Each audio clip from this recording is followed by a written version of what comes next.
Sandra. And I'm Paris. And we're the Model Mothers. I wanna be like you. I wanna walk like you, talk like you too. So thanks for tuning in. On today's episode, we're gonna be talking about how to get your dream career, your dream job, the thing you've always wished, how to make it a reality, and what we're doing right now. And what we did to get Exactly. there, yeah? So to start, before you can get your dream job, you first just have to have a job. J-O-B. Right? So Mom, what was your first job?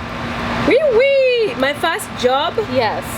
was actually cleaning a hotel in UK called the Metropole Hotel. I think it's a 5-star hotel now. That was my first job when I went to UK. I had to support me, I had to pay bills, so I was cleaning rooms, you guys. So how old were you? Huh? How old was I? I was 19.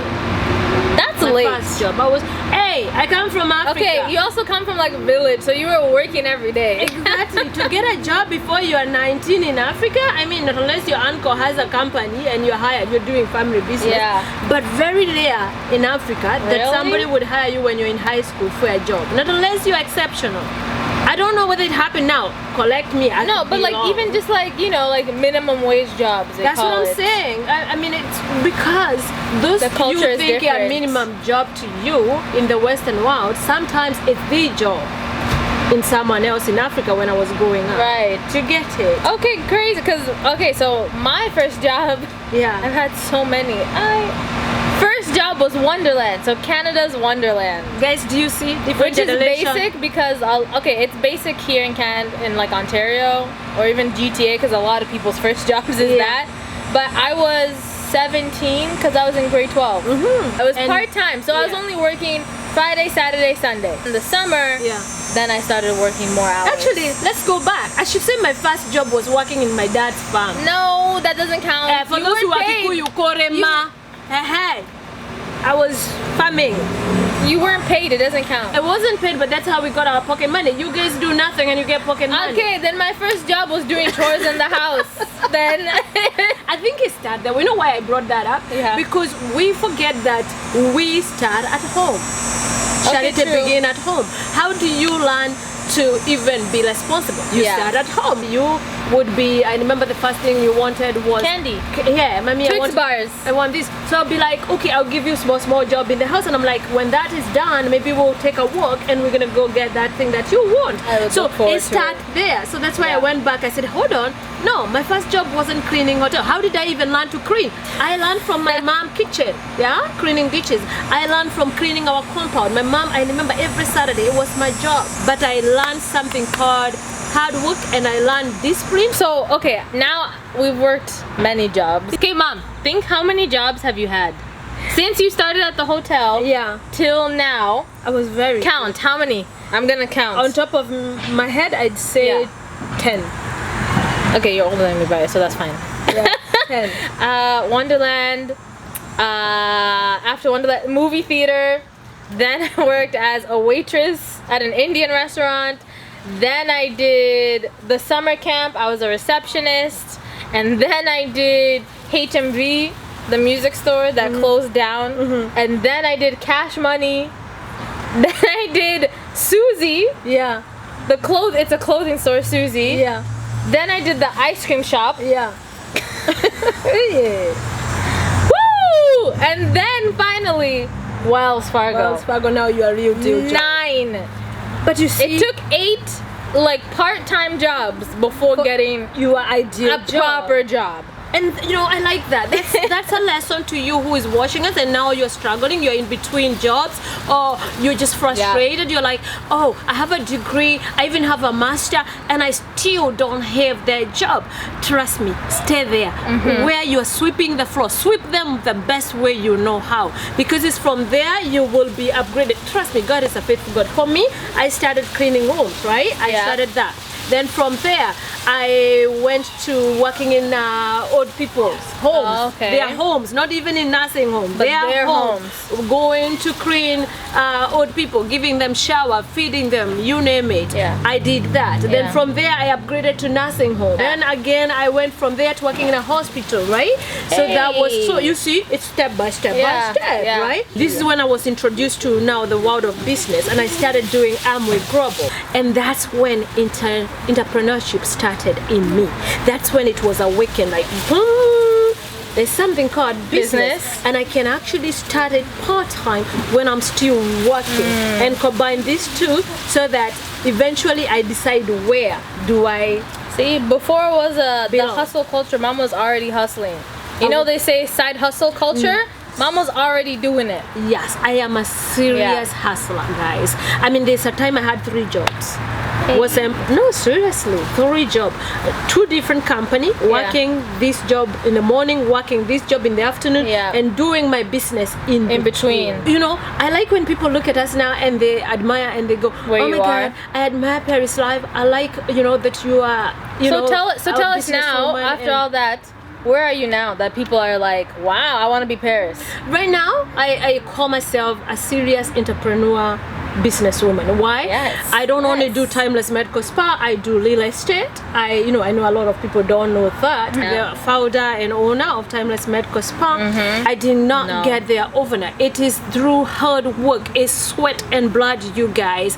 There's no job that is small. It's you being respectful enough to the person who's given you that job, thanking God for that opportunity and giving it your all, and plan the little money that you're making, put it aside small by small, eventually knowing you have a big vision. You have a big, don't lose focus, because It starts today. it starts today. You put small. Eventually, you will find that, wow, my finances are growing, my savings are growing, and then you can sit down and come with a business plan and say, what kind of business can I start with this? Because if you wait to have all the money put together, for You'll you never have you will enough. never start. You will never. So, but first of all, you have to know what is your heart desire. What is that thing that you do if nobody paid you? See now. How did I end up being in beauty world while I was working in a become hospital, an nursing home, esthetician. hotels, whatever? How did I end up there? I went back to school. Let's start there. But then after school, I realized I was so passionate. Even before school, I realized I was so passionate about beauty. I was so passionate about fashion. I was so passionate skin. about skin. Yeah. I was curious. And then found the devil is job. a liar. Devil is a liar. He threw me a very hard curveball. After my second baby, I was breaking out. I had this height, I had cyst big, okay. like my Your skin skin took a went toll bad. and I was looking for solution for me. And in frustration of trying all product treatment and nothing was working, I was like, I need to be a solution for me and other women and so many young people that are struggling out there with acne, and because it can really beat you down. Confidence level can go up to there. So I found that one thing that I was passionate about, not only for me, but to make a difference in somebody's life. See, most money is made when you find a solution for something. Yeah. Not just thinking, I need to make $1. No. Can you find something that you can offer solution to? Yeah. Solve that problem. And in solving that problem, funny enough, money comes. Same thing with real estate. I realized, a lot of people need place to rent. Not everybody can afford to buy a home for themselves. Yeah. So what do? You look for, maybe if I start building, affordable home, apartment for people who can afford, and maybe even single rooms for people who cannot afford. By doing that, then you realize, There's a market. I've solved somebody else's problem, and now in doing so, I am making money myself. Do you get it? Yeah, so mom, don't humble yourself too much. So when you decided that you wanted to become an esthetician, mom was working full time, but going to school in the evenings. And being a wife. Evenings and a bit of weekends, raising 2 kids, And a husband. and raising a husband. Sorry, 3 kids. Yes, husband is a firstborn. And your school was a year? Yes, A year because of I had doing that. Because I've already done other part of schooling. Yeah. So it wasn't, you see, some people would go to do the same course sometimes for 3 years. But because I had already done a part of nursing, you did I've some done bits already. So yeah, so it was just going to do the medical esthetician part of it. Yeah. And so that was hard, you guys, because I had to go to school, I had to work part-time because I still had bills to pay. Even though my husband was very good and supportive, I'm one of those women who feel I still need to contribute something. But you see, it didn't stop me. You know, here's the thing I've come to realize. When you want something so bad, imagine you do not feel, even I was tired, but I didn't feel it. Somehow God sort of give you the fuel to do what you need to do. But when you're lazy and thinking I can't handle it, then of course your body say I can't handle it. I was only sleeping for 3 hours maximum. That's all I was getting a day. Because I had to study at night. Oh, as well. But I didn't. Hey, did I die? No, if anything. No, look at you now. It made me strong. 5 years of timeless. Can you make you stronger? Stand a little taller. Yes, that's so true. I think that's amazing. So me on the other end, rewind now 20 years. Here I am. I went to school, I went to uni, but then dropped out because I didn't like university. Not recommending it, but just telling you my truth here, okay? I went to school because my intention though was to become a lawyer. Yes. So from when I was young, that's always what I wanted to do. I was very into like politics and social sciences, right? And like just helping people in that way. But school wasn't working out, and I was trying to figure out now between working these jobs to just pay off the school I did do and to also like pay for my own bills, was now what can I do that still lets me help people from more of a legal perspective, because I still wanted to get into the legal field, but is that maybe a slightly different route than 4 years of university. Gotcha. Then I gotta go to law school. First I gotta get into law school, go to law school, do bar. I didn't want to spend 7 years of my life doing that. And that's how I found out about becoming a paralegal, which is what I am now. Yeah. Licensed. Found this 1 year program, very intense, but you do it and then you do a paralegal exam to license, boom, you get your license. So I finished that program in 2018, and near the end though, so you know, the issue with going to school, a lot of people have, they come out, they don't have a job. Yes. So they've done this thing in their field. Yes. They've spent all this money. Yes. They need to pay back school. So. They don't have a job. They're working still at, you know, whatever random place, and that's not paying it back. Yes. And so I started applying for jobs as a paralegal, in banks too as well, anything that related. It didn't necessarily have to be being a paralegal. True. Because I needed to just get my foot, what's the expression? I can't get your foot in. Just get your foot in. Like just start, you know, something. Because you can always upgrade. So about 2 months near the end of my program, I started applying. Because here's the thing, application process takes time. Tedious. You have to do one interview, phone interview, in-person interview, you know, all of these stages. So I started early to start looking, while a lot of my classmates weren't, and I probably did, honestly, like hundreds of applications. LinkedIn, you know, you go and you just apply, you click apply for anything that works. Like it hurt my brain, but I was like, you know what, something will come of it. So it did. I did a few interviews, you know, some things were promising, it didn't work out, and then I did a one interview. You know, it's always the thing you least expect. So I had done research and I applied at Wells Fargo. Yes. And I'm like, this is a big bank. And I saw this role and I was like, you know, I kind of fit. I'm just gonna do it. Didn't even think about it. Like a month passed. I get a phone call. Hi, I'm blah blah blah from Wells Fargo, and I was wondering if you have time. And I was like, and I was with one of my class. I was like, oh my god, it's Wells Fargo. What? And I did probably the hardest phone interview I have ever done in my life. And I have worked a lot of jobs, so I've done a lot of phone interviews. And then I did a in-person interview, and then they hired me. Yes. And I literally couldn't believe it. And this was a big girl job, big girl money. I was like, wow, my dreams are coming true. Literally, my parents were so happy. I remember when they called to say I got the job, and they're like, we'll be sending you a contract in a few days. And I was like, okay. And I got home and I was like, I can't tell them yet. I gotta get the contract. I was like, I gotta make sure I have a contract. And so when they sent it, I'm like, hey, Dad, because I think you're in Kenya, so I'm like, hey, Dad, look at this. He's reading. It's like, what? like, yeah, I got the job.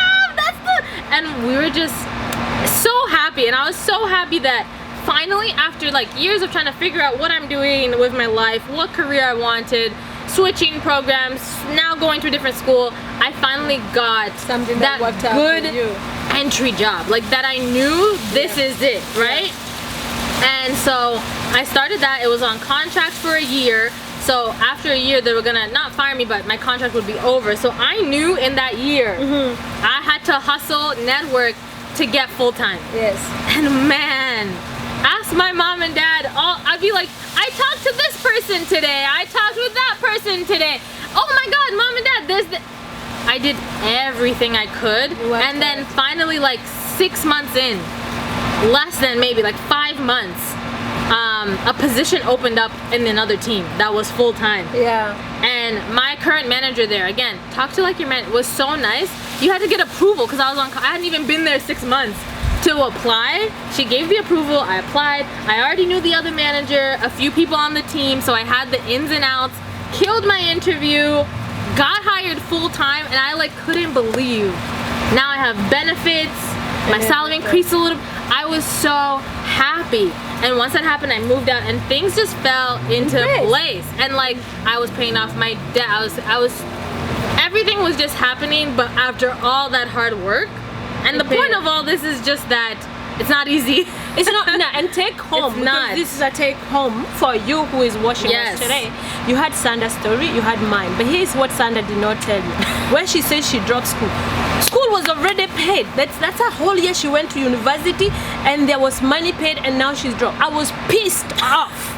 I was mad. I was really mad. Like, what's wrong with you? You've said from when you were little you wanted to be a lawyer. Now you're dropping it. But here's the thing. This is what I want you to get. Who is listening to me? You parent. I'm speaking to a parent right now. Sometimes we want something for our children that is not maybe what they want. It's just us. I really wanted my daughter to be a lawyer. She's been saying from when she was little, Mommy, I'm gonna be a lawyer. I'm gonna make you so proud. You're gonna be so happy. So I knew she's gonna be a lawyer. So when she changed now and she says she's taking a year, she wants to take time out not to go to university while she figure out what she wants. I was crushed. Then I spoke to God, and then I spoke to my husband, and we came to a conclusion. This is what she wants to do. We will even help her pay for this whatever course she does. Now she's decided she wants to do paralegal. We won't even take loan anymore for school, because here abroad kids can get loans. Yeah? So we were like, okay, we will support her now. We're gonna tell her we're gonna help you to pay for this school, but you're going to see this one through if it's gonna kill you. That's true. Because you're the one who've decided you're dropping this one because you figured it's not what you want to become after all. And this happened to so many people, me included. My mom wanted me to be a nurse because she wanted to be a nurse. Oh, that's something. Now, am I working today as a nurse? No. I do medical. I treat people's close is in the same, but really it wasn't my passion. I found my passion, and so I did what was good for me. And you guys like were like, okay, we're gonna pay for school and everything. And then they're like, so then you don't have to work as much either to pay for the school. You can cut back your hours, because I was also working full time. Like it wasn't that I was in school and not working. I was in school working part-time, working like 4 days a week all throughout. And then they were like, now you can cut back and only work maybe like 15-20 hours just to cover your bills, cover the basics, and then you don't have to worry. And I'm grateful, because not everybody has this. Some people, you just have to obviously work and do school, right? And I was so grateful because it took that pressure off, and I got to really focus, and I excelled and did so well. And I think part of that's why. And it made me do so much better than maybe I could have done. True. And you know what are the bills? Young people, I can't be without my phone. I want the best iPhone. She had an iPhone. I want this. I want music. I want to pay for this. That's okay. I also paid for my bus pass. I'm that kind of parent. If you want extra, you're going to work for it, because if I just hand it to you, you're not gonna see the value of it, so you're gonna misuse it. You're not gonna even work hard in school. So parents, it's okay if your child doesn't want to do the course that you think they should be doing in university. It's okay if they choose university is not for them, college is what will work for them.